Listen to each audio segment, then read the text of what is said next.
Okay, what's up, y'all? This is my first review video. I want to apologize for the lack of fresh wig that I know y'all saw me with earlier. I am not a catfish, but I just left the Hamptons. Celebrating my birthday, which is today as I'm recording. And we are celebrating my girl. The Renaissance World Tour is starting today, so it's just a lot. But these videos are super late.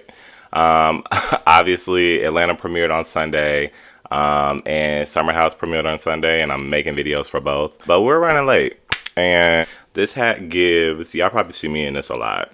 This gives like no fresh wig, but still want to show a little bit of face. Because, you know, a regular hat has the brim.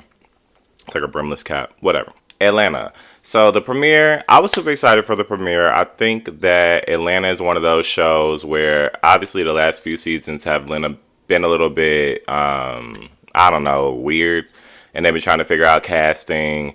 And it also feels like, you know, they try girls out. Like, they'll put somebody in there, and then immediately, when she doesn't work, it's like, okay, she's got to go. And then we come back the next season, and it's like, we got new girls. And I just don't be really knowing the direction. However, I think, like a lot of people, we started with Atlanta from day one. We love Atlanta.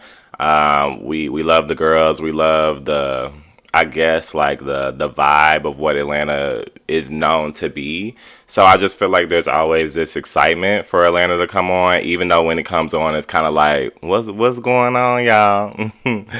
But with all that being said, I did enjoy this premiere. Before we jump into it specifically, I will say I enjoyed the premiere. I am happy that we came back basically with the same cast. So it's like, you know, give the girls a chance to get a little warmed up, you know what I'm saying? Get a little acclimated. So I'm happy that we did that. Basically, we start out the episode with Sheree and Martell. I didn't care anything about that. Like, I love Sheree, and I was very excited for Sheree to come back. She was on some weird stuff last season, like kind of tagging along with Marlo and this whole beef with Candy. So it wasn't what I was seeing in my tarot cards, but I guess I love Sheree down. It's just a lot of things. Like, whenever we go to Sheree's house, it feels like they show that same picture or panning of Sheree's house. Then we go inside and we gotta pan the daggone chandeliers, and we gotta look at the curved walls in that same fireplace. It's like, girl, you know what I'm saying? I know that's not a Sheree thing, that's more of like a production thing, but it's like, we saw it, and it's like, it's giving more of the same. You know what I'm saying? And I don't know if they do that for everybody's house. Like, we go into so-and-so's house, so we show the same 3 scenes, but I'm getting very tired of that. I just want to say that. But hey, Sheree, it was a little cringy how they kept showing her butt. I don't know how she feels about that, but it looked great. I don't know what the direction is for the camera people when they're like, let's show Sheree's butt every 4 frames, but it looked great. And I'm assuming she had on She by Sheree. I don't know too much about that, but I would assume that the website is still down just because that's just kind of what it gives. So she keeps running with this narrative that the website was down because it crashed. So if that's what we're going with, I live. Then Martell comes in. Another thing I'm not super excited about, I know that there was a lot of like hype because it's like, ooh, Sheree and Martell. But here's the thing, that I don't feel like that's a real relationship.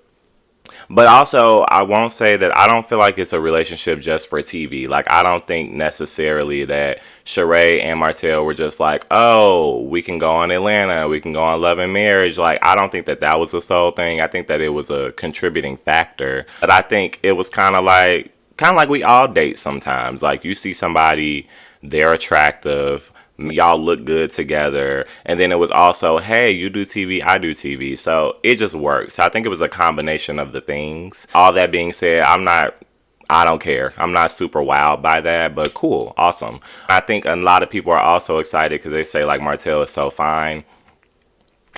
He's very nice to look at, I'll say that, but you know, will say that their dynamic to me seems like we're having fun, which is basically what Sheree said. I'm not sure if there's an age difference or anything like that, but it seems like Sheree would be the one to be a little bit more mature and looking for something more serious and more consistent, maybe. That's just what I gather.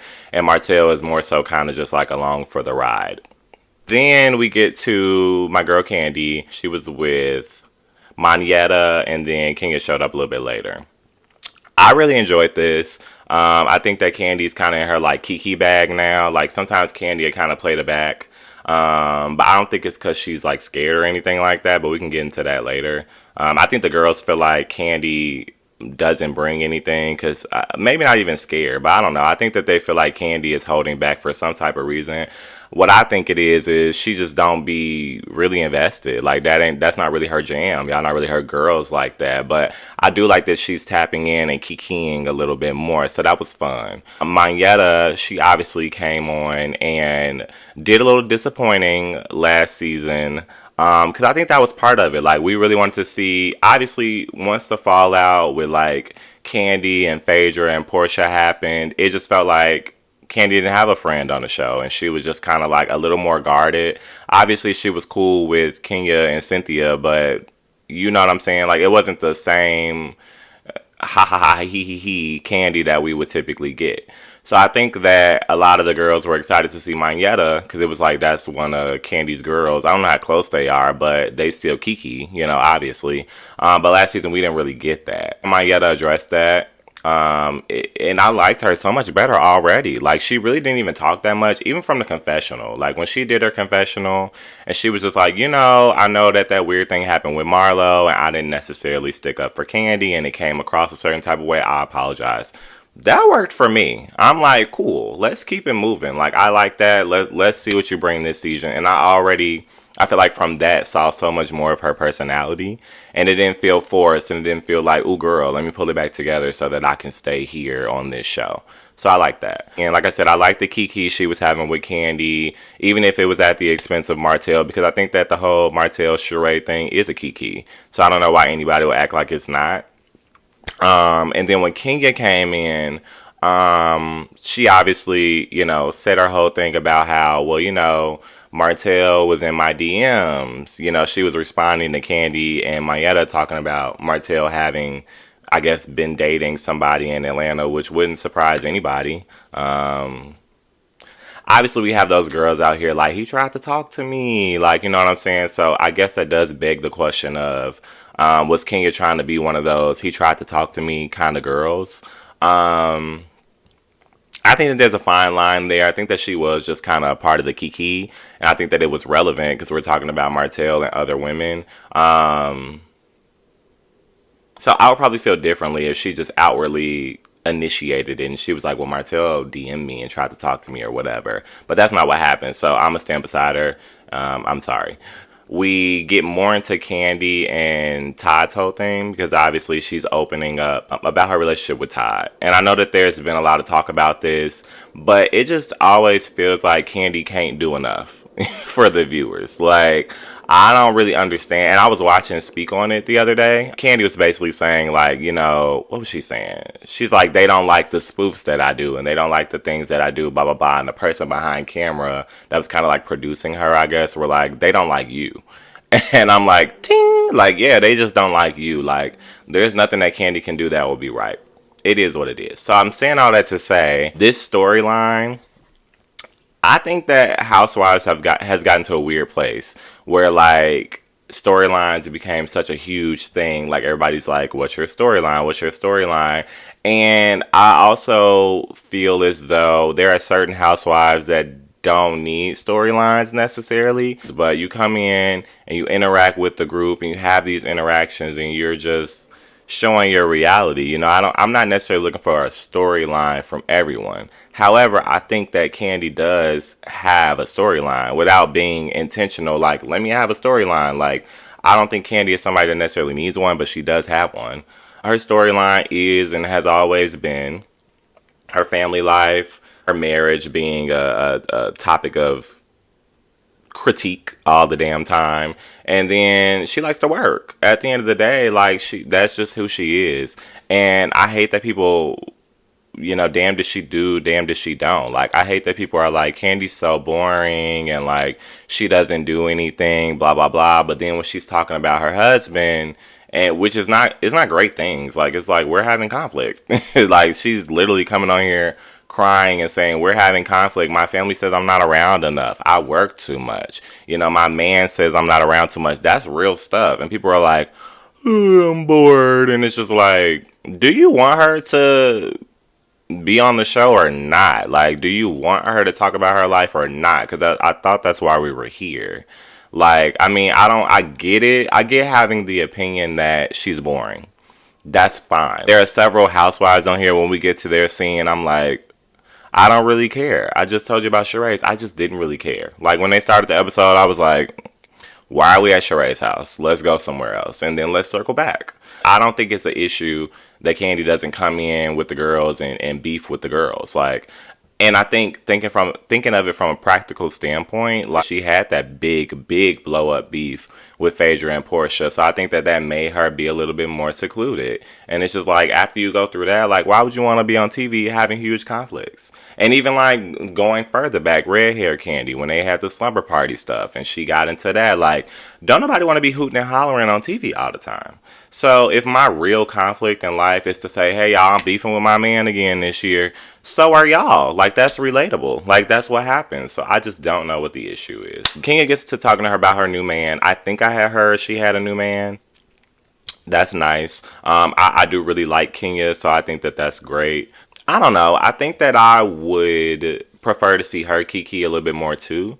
I think that her and Candy are kind of in the same lane where it's like, I ain't really fooling with the girls like that. I'm over here living real life. I got real life going on. So I'm not necessarily doing a back and forth with you ladies, but I would like to see them come in and kiki and, you know, just have a good time, because I think that's what we all grew to love about Atlanta over the years, is that it was a kiki and it was just fun. It was like the girls were just, you know, saying whatever and doing whatever. So it wasn't this big storyline thing and people weren't forcing storylines, but here we are now, and that kind of, you know, it is what it is. So that's why I really enjoyed just this little kiki moment between Candy, Mayetta, and Kenya. And I was like, great. And then we moved on to something that I just also didn't really care about. And I know I'm giving Whoopi on The View when they do Hot Topics, because Whoopi be like, we'll be back. Like, you know, so I get it. But I'm going to be honest. Like, Sanya... I like Sanya. I really do. Like last season when everybody was on her heels, like she's forcing it and she's trying to force this beef with Drew. Like I didn't necessarily feel that way initially. I thought that Sanya was just somebody that was very like almost kind of over analytical. And I think that she had been pushed into this group and she came as a friend of Drew, but then she was meeting all these other ladies and she was seeing their dynamic and how they interacted with Drew. And at the time, Drew was still very new, still trying to find her footing. So she was doing some weird stuff. And Drew communicates differently. So I think that when Sanya was able to see that, she kind of started picking. I'll say that. I think that she was definitely picking at Drew. And she was just kind of like, you know, because I think that's how Sanya is. But I don't think that she was overdoing it. So I like her. I think that she's still finding her footing. I'm happy to see her back. I don't really know how well she meshes in with the group, because I feel like I don't ever really get it. I feel like what I get is like the other ladies are doing something and Sanya's kind of in the back like trying to be involved. A for effort, but I would like to see her be more of a authentic part of the group. Like, who's her girl in the group that she kikis with? Like, who's her girl that she calls like, you know, how do you feel about this, da da da? Like, who's the one? And I feel like there isn't one. Now I will say though, in terms of storylines, I think new housewives that come on the show, like they kind of have to have a storyline, because like I said, production be doing this. It's like a Tinder. Like, if one doesn't work, it's like, girl, swipe, swipe, swipe. We got to get a new one in. So I think that they're almost being forced to have storylines. I appreciated Sanya's storyline for what I took from it. And, you know, it is similar to last year. It's like, it's 9 people in my house. My family moved here. I guess I wasn't listening last year, but I'm understanding now that, you know, a lot of her family is involved in her work life. And I think that that's interesting. Down the line, you know, her husband's going to have some conflict with all those people being in the house. I think that that's interesting. I know last year he wanted more kids. I don't know where they stand on that. I also think that he's fine as hell. So it's very fun to look at him. I will say that the dynamic between her and, like, I guess I would say her sister specifically is interesting. I think I picked up that Sanya is very analytical and she may look at things very black and white. So that means that she may communicate in a particular way, very black and white. Whereas her sister is kind of just like, hey girl, wake up. Like there's other people here.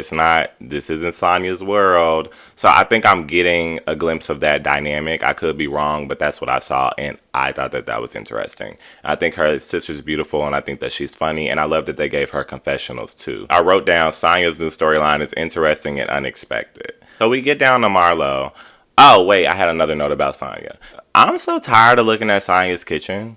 Like they literally show Sonya's kitchen from every which way and angle. It must be a big ass kitchen because it'd be 9 people in there, production, cameras, and they show every angle, babe. And I feel like we filmed so many scenes at Sonya's house last season. So it's like we have seen that kitchen. Same old 9 people, same old Sonya family matters. Like that's I'm tired of looking at that. Like let's see another portion of the house or let's take Sonya outside, girl. Like let's do something else. I think that adds to the thing of like where are her friends? So we get to Marlo, also kind of forced to have a storyline as opposed to just coexisting and interacting and cooperating. And I'm not getting the word out that I want to get, but y'all know what I mean. But I'm tired of hearing about the whole like I kicked my nephews out thing. I get it. I guess I would have to relate it to the candy thing because I do believe that that's a true story. So I will be specific in saying I'm tired of hearing about it, but I don't necessarily. I'm not necessarily saying it shouldn't be on the show.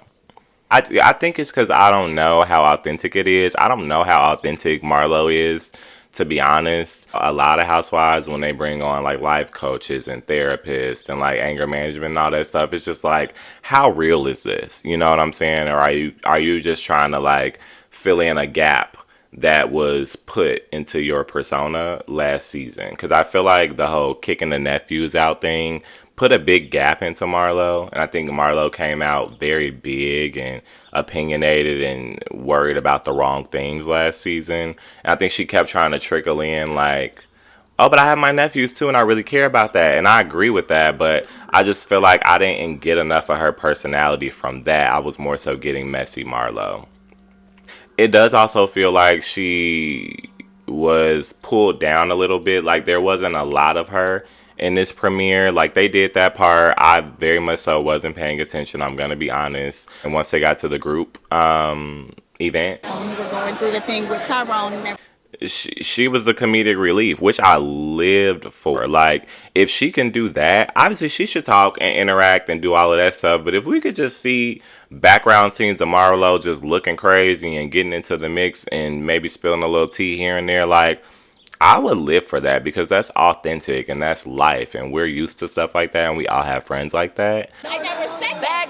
No, I'm done. No, you back. I never said that. Wait. I'm hoping that y'all have. I would love to see Marlo with a friend on the show and interacting genuinely with that friend and talking about things and just show us more about your life. Like, not even.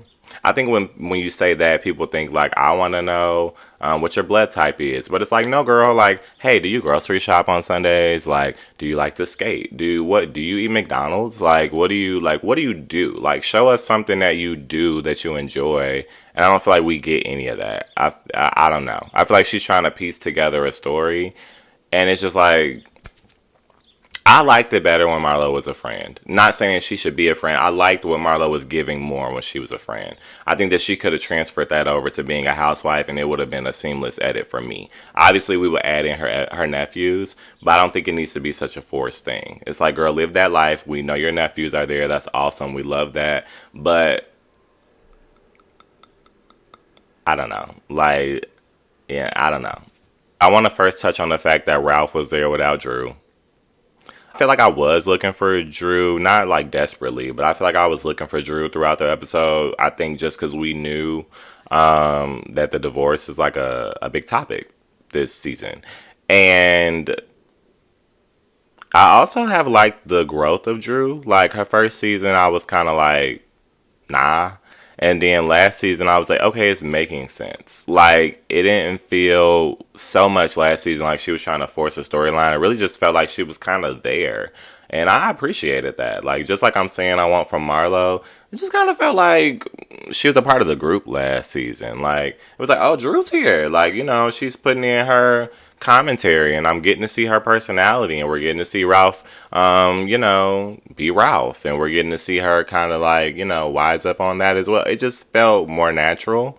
So I was looking for Drew, but Ralph being there, I don't know what they were trying to allude to. I feel like the producers were trying to allude to like, oh, here are the marriage problems. Like they were probably beefing. So Ralph pulled up, and Drew didn't. But I can probably be over analyzing. I'm very Sanya about it. I'm very black and white as well. Carlos King also dropped some tea that she was having some like contract negotiations going on allegedly. I don't know. Not my tea. But, she was trying to get some coins. So she didn't film for the first couple weeks. So if we keep looking for Drew, then Carlos said that she was trying to get some coins, but Ralph said, I'm here, what's going on? Listen, the party, it was cute. I'm kind of tired of the whole, like, Great Gatsby 20s parties thing. Like, it just seems like every franchise does the same thing. I don't know if there's, like, a rubric, and they're, like, checking off the boxes of what events they can have and what group trips they can go on and what drama they can have, but it gets very recycled. I'm going to have to say that. So I wasn't super impressed about the party. I wasn't super excited about the party. I didn't even really get into the looks. I love when they do like group events on like full cast events on the premieres and the finales. But on the premieres specifically, I think it's important to see the whole group come together.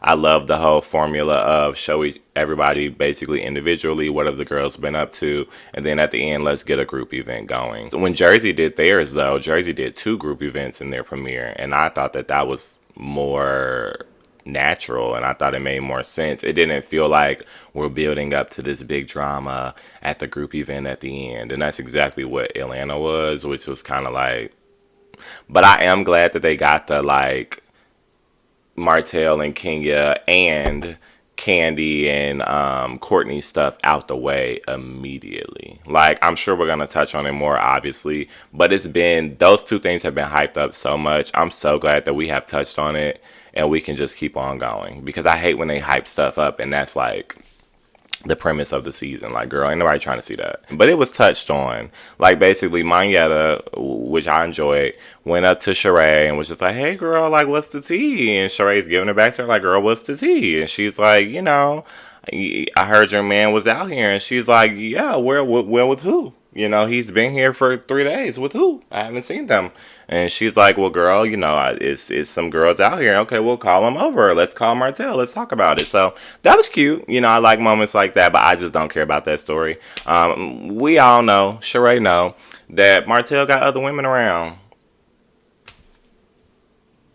And Mayetta knew that somebody had to bring it to Sheree. Nobody else really was, 'cause I don't think anybody cared, because I think that that's just understood. But I enjoyed it. I'm not touching on that much anymore, because call me Whoopi Goldberg. The biggest part for me, I guess I would say, is the Courtney versus Candy thing. I felt like that was a genuine thing that was occurring from both parts. To be honest, we've got caught up in this whole storyline thing, so now we're kind of conditioned to look for storylines, and sometimes when things are happening we're like, oh, this is a storyline, but it feels a little forced. But sometimes it's just actually just things happening. So I wholeheartedly believe that like Courtney came in here hyped up. She seems like she has a very hyped up personality, and I think she was really kind of feeling some type of way, because it came across to her, from what she heard, that Candy was kind of like, this girl say she know me and she don't know me, which is very much so what happened, which is what Candy said, but it wasn't as negative as Courtney made it sound, or as Courtney perceived it to be. But like on Candy's speak on it, she was just like, yeah, like when girls come on the show, obviously they don't want to put nobody on the show that doesn't know us or doesn't like interact with us or be in the same circle with us, so they typically name drop to get on the show. And just like anybody else, if somebody dropped your name and was like, well, yeah, I know them, you're gonna be like, do I know them? Because I'm sure Candy encounters a lot of people. Even if I was a regular person in Atlanta, I would encounter a lot of people, because there's a lot of people in Atlanta to encounter and to be encountered by. But that's Candy Burris, so I'm sure that she often gives to several people in and around Atlanta. So I don't think that was a big deal. But I do authentically believe that Courtney thought it was a big deal, because I think that certain people will think that was a big deal. Like, girl, why are you going out the way to show that you don't know me? Like, we have met before, maybe. But Like Candy said, but girl, I don't know you. So it's really not that big of a deal. So I think Courtney's approach was genuine. She was hyped up. I think Candy's reaction was genuine because she started off very calm. And then she's like, girl, why are you giving it so much? Like, I already told you what occurred. It was no malice. It wasn't no weirdness. Like, I just was trying to figure out whether I knew you or not. And then when I figured out I didn't know you, I was being abundantly clear that I don't know you. And, you know, she said to her, she said, let's just get this clear. I don't know you. It is what it is. And it felt like Courtney kept trying to push that because she was feeling some type of way. And, you know, I think that was a genuine exchange because I would have eventually blown up too. Like, girl, get up out my face. We have already talked about this. I don't know you. Whatever. And then even Sanya stepped in, which I liked. It showed another side of Sanya, I think. Or at least her personality, like her reasonable side, to be like, you know, well, you did bring it to me and you did seem a little amped up about it. And I liked from Courtney that she was like, okay, cool, I'll accept that. I apologize. Thank you for checking me on that. So I thought that was good. Uh, all in all, I would say that the premiere was like a 7 or a 8 for me. I enjoyed it. Like I said, I think it's just a internal thing where I'm like, I'm happy to see Atlanta back on TV.